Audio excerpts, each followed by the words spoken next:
Welcome to The Personal Beethoven, an intimate look at the man behind the masterpieces, presented by pianist, conductor, composer, and educator Michael Chertock. And now Episode 1, Beethoven's Childhood.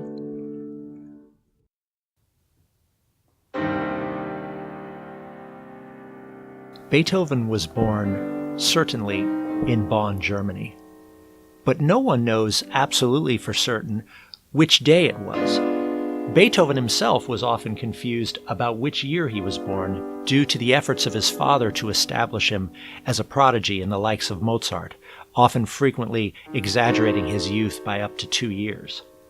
However, it was the habit of children born in the Catholic faith in the Rhine region to be baptized within a day of their birth, and we know certainly that his baptism was on December 17th, 1770. So it is likely he was born the day before, on the 16th. Beethoven did not come from a complete dynasty of musicians the way Johann Sebastian Bach did. The musical history of the Beethoven family in Bonn begins with his grandfather, also named Ludwig, who was the Kapellmeister to the Elector of Cologne. The Elector of Cologne at that time maintained his residence in Bonn, Germany. Beethoven's grandfather was a remarkably talented bass who performed until late in his life and had the very heavy responsibility of being Kapellmeister. He had a son, Johann von Beethoven, who eventually became a tenor in the Elector of Cologne's chapel. The tenor married, and they eventually had 7 children, of whom only 3 survived to adulthood. Beethoven was the second-born child and the second son to take the name Ludwig. Much of what we suspect or know about Beethoven's grandfather and father are gleaned from the Fischer manuscript, which is a collection of stories and memories of the landlords of both Beethovens.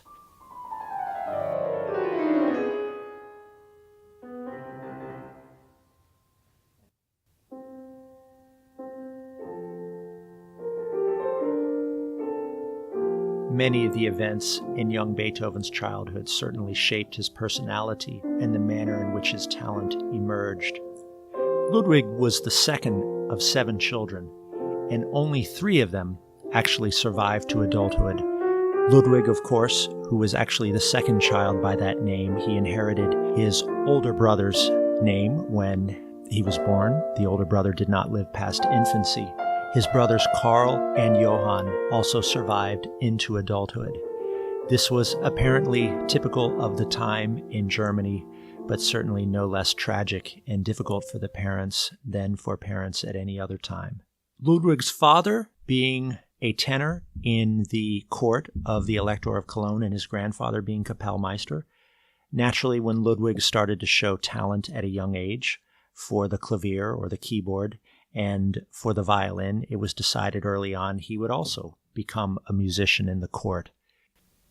The shadow of Mozart, the world's most amazing prodigy, was everywhere in the German-speaking world, and if a young child showed musical promise, many a parent thought they had the next Mozart on their hands. Not only the prestige of having such a talented child, but the possibility of exploiting it monetarily was in everyone's mind. Ludwig's father could be overbearing and at times bordering on abusive, and he would press him very hard in his musical lessons. He was his first teacher. He would wake him up in the middle of the night and force him to come down to the clavier and play and to improvise for his guests who were often returning from a tavern. Many people reported seeing young Ludwig sobbing and in tears as his father forced him to practice. There was certainly a strong desire in Ludwig's own heart to grow musically. His mother was largely quiet, pious, and moral, and this was the parent to whom Beethoven had more affection. Beethoven revered his Kapellmeister grandfather, who died when he was only 3 years old, and kept a portrait of his grandfather with him his entire life. Ludwig's grandfather had started a profitable wine business on the side as well as being Kapellmeister, and there was always alcohol in the house. This may have been very detrimental to Ludwig's grandmother, and it certainly was to his father. His father suffered terrible disappointments professionally and personally, the loss of so many children. He expected to inherit his father's position as Kapellmeister in 1773. This absolutely did not happen, and his stock as a professional musician in the court of the Elector of Cologne began to fall severely. He had run-ins with the police. Ludwig had to intervene on many occasions for his father, and he even had to endure the humiliation of the administrators of the Elector, granting half of his salary directly to Ludwig, who was still a youth, to disperse for the care and maintenance of his two younger brothers. There was even a threat to banish Johann, his father, to a small village, which fortunately for him was never carried out. 1 month after Ludwig left permanently for Vienna in 1792, his father died, and the Elector wrote, "The revenues from the liquor tax have suffered a loss in the death of Johann Beethoven." Ludwig first began musical studies at a very young age with his father, who was competent on the keyboard instruments as well as being a very accomplished singer. And he made his first public appearance in 1778. This was even before his 8th birthday, and he was likely described to the public as being 6, which caused him immense confusion for the rest of his life. Eventually, he began to study keyboard instruments with the elderly court organist von den Eden.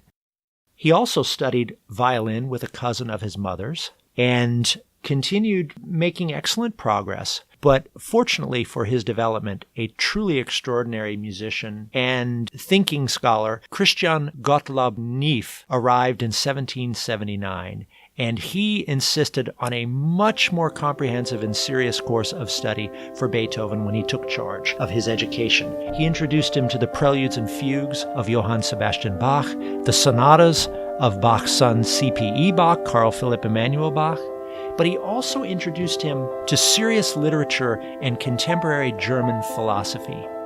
Beethoven actually became a substitute organist for Neefe at the age of 11 and eventually got an official position at the age of 13 as his deputy and also as the theater orchestra keyboard player. This is amazing, since this is a very similar sort of position occupied by the young Haydn. There was no better way to get a musical education than in the study of opera. One got to know voice, every clef in the orchestra, all of the orchestra instruments, figured bass.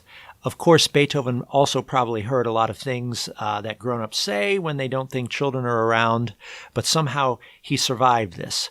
He also won the admiration of both the Elector, Maximilian Frederick, and eventually his son, Maximilian Francis.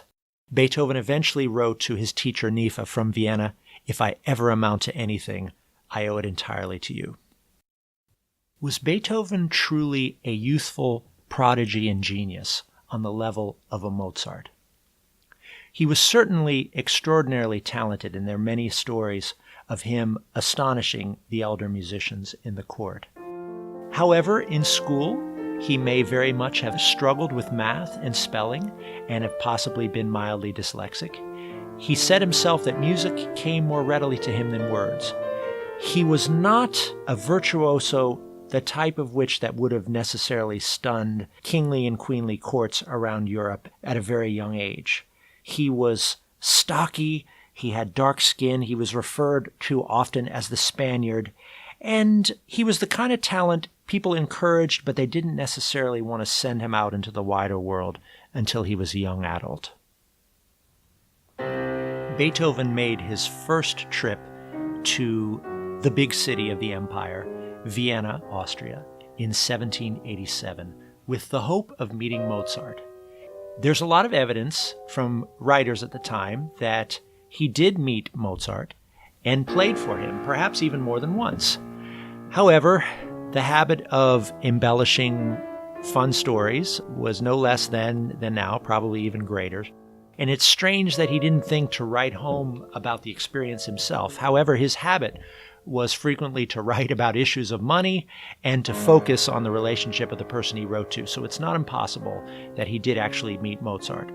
The legend is that he initially played a prepared piece and Mozart was mildly impressed, and Beethoven felt he wanted to make a more explosive impression and did what he was always able to do to the dazzlement of everyone who heard him.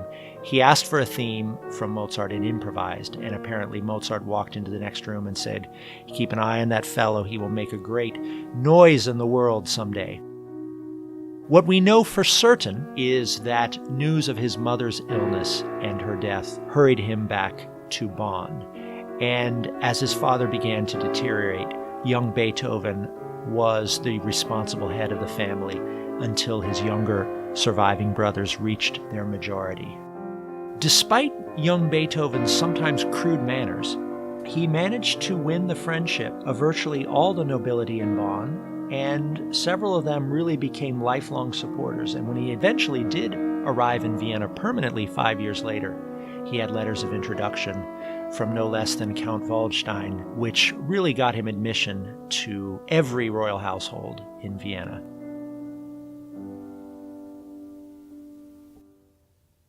Young Beethoven arrived, shall we say, permanently in Vienna in 1792, with a letter of introduction from Count Waldstein and also something of a written blessing from him. May you, through uninterrupted industry, receive Mozart's spirit from the hands of Haydn.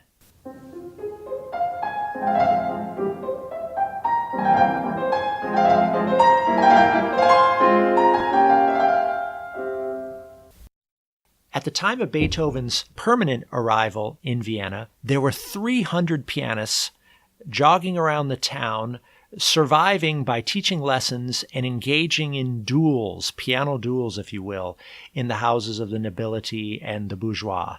That's incredible when you consider there were only 200,000 people in Vienna at that time. A city in America of 200,000 might be lucky to support 300 piano teachers, let alone gallivanting performers. However, this suited Beethoven's incredibly competitive nature. He seemed to have many doubts about himself as a social animal, but as a developing musician, even though he came to Vienna ostensibly to study and to learn, as a pianist and as a developing musician, he knew exactly what his worth was, and he took on other pianists like a fierce animal. There was a certain performer who commented to another musician that he was going to be challenging this upstart Beethoven from the provinces at someone's house and would make quick work of him. When he was seen several days later and asked how it went, he said, "This Beethoven is no man, he's a devil, and you should hear him improvise. It is not to be believed," and eventually became one of his strongest supporters. Beethoven initially started still an official employee of the Elector, drawing a salary while absent in Vienna. But soon with the Napoleonic Wars, the electorship completely dissolved, and Beethoven found himself a free man, however, responsible for his upbringing and certainly helping his brothers.